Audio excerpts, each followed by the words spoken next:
तो भाइयों ये आप ये केव जो है ना, मैं आपको दिखा दूँ काफ़ी खौफज़दा और आसिफ ज़दा जो है ना, जन्नातों का मस्कन लग रहा है मुझे ऐसा।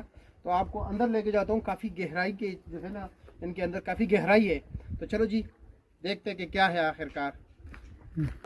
कि देख रहे जी, चमगादड़ों का मस्कन है, ज़्यादातर चमगादड़ हैं।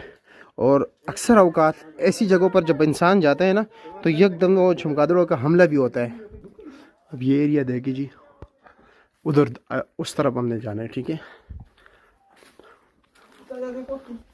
ये लो जी, ये इलाका देख लो। बाकी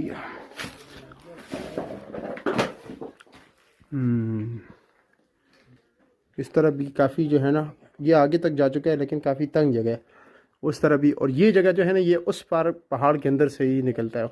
लेकिन यहाँ पर हमने क्या करना जी, एक तो वैसे ही मुसीबत, अगर पंगा लेना है तो एक अलग बात है। किसी ने ये देख रहे उस तरफ से रोशनाई आ रही है, लेकिन जो है ना एरिया, इसमें 5-6 मिनट का रास्ता है यहाँ से। यहाँ पर ये बंद है आगे, ये भी आगे बंद है, लेकिन ये जगह जो है ना रास्ता खुला है। और ये है बाहर का मंज़र, ठीक है। ये गार का बैरूनी मंज़र हो गया जी। यह इस तरफ का एरिया है जी, ये इस तरफ, ये देख लो, बहुत ही प्यारा इलाका है।